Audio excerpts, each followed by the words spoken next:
Hi అండి. ఇది మా పాప ఓల్డ్ డ్రెస్ ఖరాబ్ అయింది. దాన్ని ఇలా రీయూజ్ చేస్తున్నాను. లోపల లైనింగ్ సాటిన్ ఉంది. దాంతో మనం హెయిర్ బ్యాండ్స్ చేసుకోవచ్చు అని కట్ చేస్తున్నాను. ఇంకా ఈ డ్రెస్కి జిప్పు మంచిగానే ఉంది. దాన్ని కూడా దేనికైనా వాడొచ్చు అనేసి కట్ చేసుకొని పెట్టుకుంటాను. ఇంట్లో ఉన్న వాటితోనే ఇలా కొత్తగా ట్రై చేయొచ్చండి. జిప్పుల కోసం కూడా కొత్తగా కొనాల్సిన అవసరం ఉండదు. మనమే కొంచెం ఆలోచిస్తే డ్రెస్సులకు ఉన్న జిప్స్ అంటే ఓల్డ్ డ్రెస్సులు ఖరాబ్ అయినాయి అయితే దాన్ని రీయూజ్ చేయొచ్చు.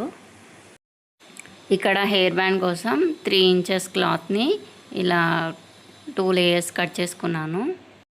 పొడవు మన ఇష్టం, మనకి ఎలా కావాలి హెయిర్ బ్యాండ్ అనేసి దాన్ని బట్టి లెంత్ తీసుకోవచ్చు.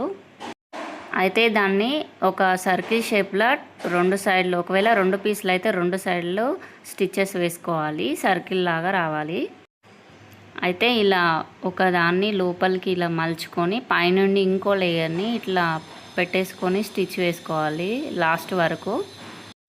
కొంచెం ఎలాస్టిక్ కోసం కొంచెం గ్యాప్ వదులుకోవాలి లాస్ట్కి. ఇంక ఇక్కడ ఎలాస్టిక్ తీసుకున్నాను. మన ఇష్టం. పొడవు వచ్చేసి నేను ఇక్కడ 6 ఇంచెస్ తీసుకున్నాను. దాన్ని ఇలా లోపలికి పిన్నిస్తో పెట్టేసుకొని ఇక్కడ ముడేసుకుంటే అయిపోయింది. ఈజీగా ఉంటుంది. ఇంక ఇక్కడ ఈ 3 ఫ్యాబ్రిక్స్ని యూజ్ చేసి మా పాపకు డ్రెస్ కుడతాను. ఆ వీడియో నెక్స్ట్ వస్తుంది. ప్లీజ్ సబ్స్క్రైబ్ చేసుకోండి.